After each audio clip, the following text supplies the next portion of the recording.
Good morning. Today is Sunday, June 16th, and this Daily Bread is titled, Moving Past Our Mistakes. It's from Lamentations chapter 5, verse 1 to 22. The key verse is verse 21, and it says, Restore us to yourself, Lord, that we may return. Renew our days as of old. Remember, Lord, what has happened to us. Look and see our disgrace. Our inheritance has been turned over to strangers, our homes to foreigners. We have become fatherless. Our mothers are widows. We must buy the water we drink. Our wood can be had only at a price. Those who pursue us are at our heels. We are weary and find no rest. We submitted to Egypt and Assyria to get enough bread. Our ancestors sinned and are no more, and we bear their punishment. Slaves rule over us, and there is no one to free us from their hands. We get our bread at the risk of our lives because of the sword in the desert. Our skin is hot as an oven, feverish from hunger. Women have been violated in Zion, and virgins in the towns of Judah. Princes have been hung up by their hands. Elders are shown no respect. Young men toil at the millstones. Boys stagger under loads of wood. The elders are gone from the city gate. The young men have stopped their music. Joy is gone from our hearts. Our dancing has turned to mourning. The crown has fallen from our head. Woe to us, for we have sinned. Because of this, our hearts are faint.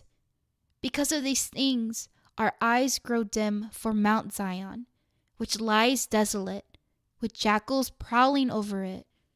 You, Lord, reign forever. Your throne endures from generation to generation. Why do you always forget us? Why do you forsake us so long? Restore us to yourself, Lord, that we may return. Renew our days as of old. Unless you have utterly rejected us and are angry with us beyond measure. Daily Bread. First, recognizing the consequences of sin. This chapter clearly shows the results of the community's sins, suffering, loss, and despair. The people cried out to God, Why do you always forget us? Why do you forsake us so long? It's ironic they will ask that, knowing how in the past they repeatedly ignored God and continued to sin. But aren't we the same way? We follow our own plans and desires. But when things go wrong, we ask, God, why is this happening to me? Sometimes we want to live our lives without God. But when the consequences arrive, we wonder why God isn't with us. The truth is, we can't have it both ways. The consequences of living apart from God in sin are devastating. Let's honestly acknowledge our mistakes in turning away from God so we can come back to Him and be restored.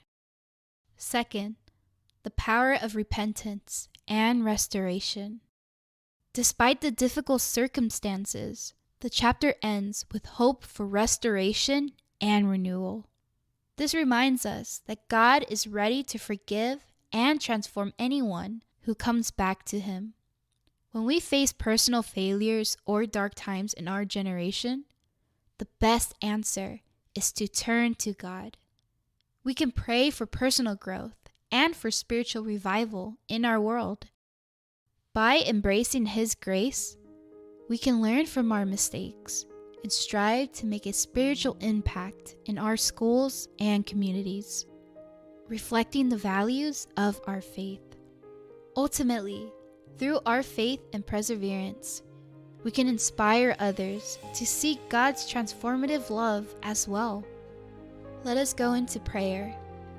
Father, in moments of despair and when I'm facing the consequences of my sin, may I call out to you, Lord, please restore me to yourself so I can return to following you and experiencing the joy and peace of your presence as you walk beside me.